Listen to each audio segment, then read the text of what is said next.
-60 degree ঠান্ডায় বরফের উপর খালি পায়ে দাঁড়িয়ে আছে একটি পেঙ্গুইন, অথচ তার পা জমে যাচ্ছে না। তুমি এমন ঠান্ডায় 1 মিনিটও টিকতে পারতে না, কিন্তু পেঙ্গুইন হাজার হাজার বছর ধরে এই পরিবেশে দিব্যি বেঁচে আছে। এর রহস্য লুকিয়ে আছে তার পায়ের ভেতরে, এমন এক অসাধারণ প্রকৌশলে যা দেখে বিজ্ঞানীরাও বিস্মিত।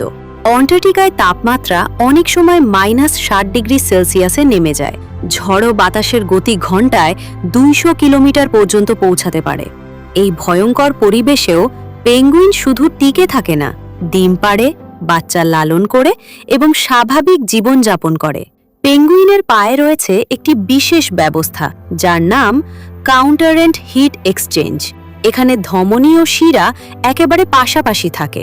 শরীর থেকে নামা গরম রক্ত পায়ের দিকে যাওয়ার সময় ফিরে আসা ঠান্ডা রক্তকে আগেই গরম করে দেয়, ফলে খুব কম তাপ বাইরে নষ্ট হয়।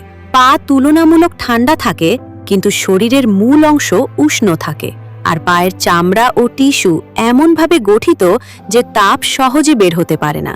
ঠিক যেভাবে একটি থার্মোস ফ্লাস্ক ভেতরের গরম চা দীর্ঘ সময় গরম রাখে, পেঙ্গুইনের পা ঠিক সেভাবেই শরীরের তাপ সংরক্ষণ করে। অনেকে মনে করেন পেঙ্গুইন শুধু তার ঘন পালকের কারণেই বেঁচে থাকে, কিন্তু আসল রহস্য লুকিয়ে আছে তার পায়ের এই অবিশ্বাস্য জৈব প্রকৌশলে। লক্ষ লক্ষ বছরের বিবর্তনে প্রকৃতি এমন এক ব্যবস্থা তৈরি করেছে যা আজও মানুষের সেরা প্রযুক্তির জন্য অনুপ্রেরণা। তাই পরের বার শীতে যখন তোমার পা ঠান্ডায় জমে যাবে, তখন মনে রেখো পেঙ্গুইনের পায়ে রয়েছে পৃথিবীর সবচেয়ে কার্যকর প্রাকৃতিক হিটিং সিস্টেম, আর এটি চালাতে কোনো ব্যাটারি লাগে না। তো আজকের এই টপিক কেমন লেগেছে তোমাদের? কমেন্টে লিখে জানাও।